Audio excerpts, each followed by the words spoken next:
El capitalismo ha ido desplegando desde sus orígenes un gran dinamismo que traspasa fronteras y territorios. Es aquí donde las fronteras del Estado-nación, esenciales para su existencia y funcionamiento, se ven muchas veces alteradas y traspasadas por el poder del sistema económico y social que nos gobierna desde hace siglos, el capitalismo. Sumado al fenómeno de la globalización, que hoy por hoy es mucho más global que en las pasadas décadas, por la Internet, los dispositivos móviles, el transporte y la era de la información, la política y economía capitalista viene desplegándose en casi todos los horizontes del planeta. Este contexto va generando una serie de discusiones donde históricamente el Estado y el capitalismo, los gobiernos y las empresas, han tenido que articularse de manera que han provocado distintos resultados de gobernabilidad, política y económica. Transformaciones como la energía eléctrica, la máquina de vapor, el telégrafo, el ferrocarril, fueron acortando tiempos y espacios para dar impulso a la producción en gran escala que permitió masificar la cobertura internacional del sistema económico capitalista. Pero a partir del desarrollo del capital, los nuevos intereses de la élite y de los gobernantes fueron más ambiciosos. Unos querían seguir expandiéndose y los otros obtener más poder. Del otro lado de la moneda se encontraba la clase trabajadora y obrera, quienes han sido los menos beneficiados durante la época capitalista. Aquellas bases marcaron la etapa presente del capitalismo, cuyo proceso unido a la globalización sigue siendo diferenciador. Aún hay desigualdades entre países ricos y pobres. Incluso, la globalización ha permitido la creación de corporaciones transnacionales cuya participación en el producto mundial es muy alto. Aún así, las operaciones de estas corporaciones dependen en totalidad de la estructura nacional del Estado donde hayan decidido operar.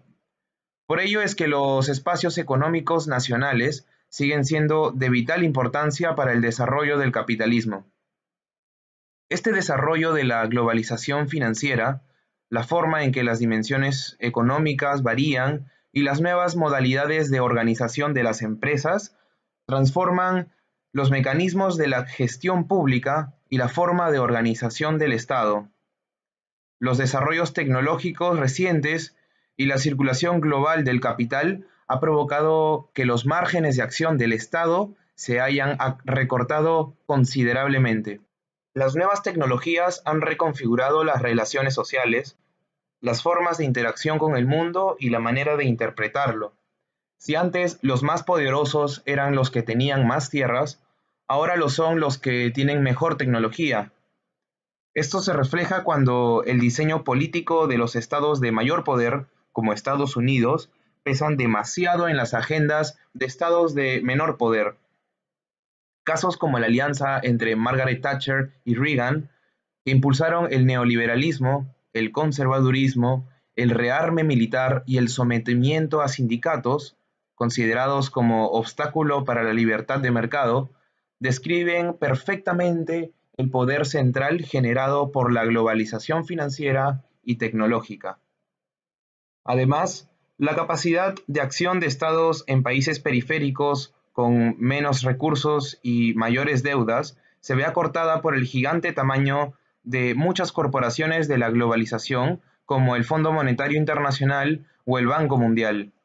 La existencia de acuerdos económicos neoliberales como el Acuerdo Multilateral de Inversiones también son fuente de preocupación para gobiernos que buscan igualdad de condiciones o estados de bienestar, que naturalmente dinamizó la gestión de demandas y conflictos sociales por partes de ciudadanos que tienen menos recursos.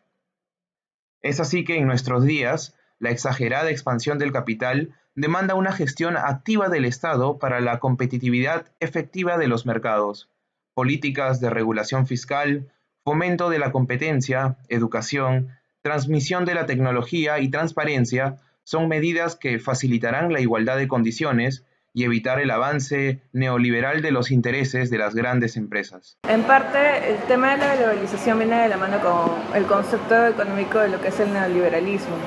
entendido no de una manera peyorativa, sino como una forma de ejercer la economía que de alguna manera también se vincula con otras formas, como son las relaciones sociales, las relaciones políticas, de poder. Entonces, digamos que este germen económico lo que hace es afectar otros tipos de aspectos, porque no está aislado. Entonces, como no está aislado, lo que de alguna manera se proyecta bajo esta esfera económica es de que se reduzca al mínimo el Estado, y reducir al mínimo el Estado implica darle más permisividad a las corporaciones, a las empresas, a otro tipo de organizaciones que no tienen que ver con organizaciones políticas. Y la globalización, dentro del punto de vista económico contemporáneo, tiene más o menos que ver con ello. Sin embargo, cabe aclarar que la globalización como tal existe desde hace siglos, o sea, no es la globalización de que hay ahorita siglo XX, siglo XXI, sino que la globalización también es importante desde la época de las colonias. Entonces, desde que el ser humano comenzó a viajar y a hacer comercio entre ellos, ya comenzó a ver el germen globalizador. Pero lo que vivimos hoy en día en relación a la política y las instituciones está relacionado directamente con el enfoque neoliberal de la economía. Los organismos internacionales, digamos, como las Naciones Unidas, la OIT, la OMS, responden también a tratados que muchos países acordaron firmar, que ratifican cada cierto tiempo. Eso también tiene que ver con un tema de permeabilidad de fronteras, o sea, de cooperación. Entonces, estas relaciones también se basan en lo comercial. Lo comercial es muy importante y por eso hay que garantizarlo con normas también políticas o vinculadas al derecho. Ahora, una cosa muy diferente es, por ejemplo, que en el Perú nosotros firmamos determinada cantidad de tratados desde los 80 y no los cumplimos todos a rajatabla. Y incluso teniendo en cuenta que existe, o sea, el tema de la pirámide de Kelser, que aparte de la Constitución hay que respetar los acuerdos internacionales y estos deberían aterrizarse en las constituciones, pero no siempre pasa. Entonces, hay cierto proteccionismo de parte de algunos estados razones de conservadores, lo hay, pero en lo formal ellos tienen la obligación de cumplir aquello que prometen frente a otros. Ahora, cabe resaltar que, por ejemplo, Estados Unidos no firma algunos acuerdos de derechos humanos, entre otras cosas, a las cuales el Perú sí. Entonces, eso cambia un poco el panorama internacional también, ¿no? Y las reglas de juego. Y quién tiene la batuta también. Del aparato del Estado tiene algún vínculo con el desarrollo social, dependiendo del contexto, ¿no?, de la nación.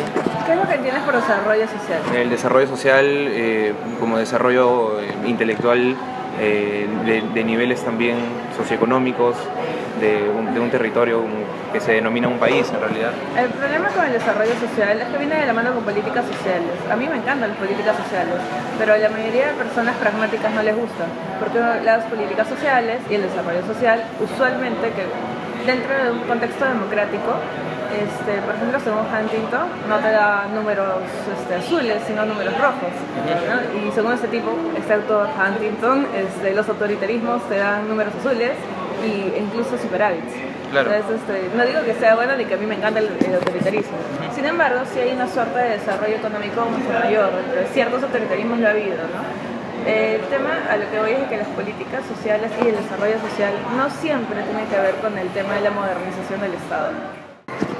¿Cómo la globalización de alguna manera afecta, la nueva globalización de una u otra manera afecta en la manera en cómo se desarrolla un país, ¿no? Podríamos verlo desde un punto de vista o partiendo desde las elecciones, las recientes elecciones presidenciales, ¿no? Como la mayor cantidad de información que tenía en este caso el elector, ¿no? Como un mundo más globalizado le permitía ya no solo acceder a la información que medios tradicionales le daban, ¿no?, sino ellos también podían acceder a medios internacionales, a foros. Yo recordar, por ejemplo, Keiko Fujimori, que dio una conferencia de prensa en Harvard, ¿no?, y eso fue como que el punto de inicio de su campaña, ¿no? Antes, algo que una década atrás, 2 décadas atrás era poco común, ¿no?, que un candidato empiece su campaña electoral en una conferencia en el extranjero, siendo transmitida por Facebook Live. Pero Pablo Kuczynski también, un referente también de cómo se utilizaron las redes sociales, Julio Guzmán. Desde ese punto de vista estamos viendo cómo un mundo más globalizado, más interconectado, ayuda al lector para tener mayor información, y a la vez también es paradójico porque puede también caer en este tipo de información conocida como la fake news, ¿no? Ahora, que ayuda a la economía a ver un mundo más globalizado.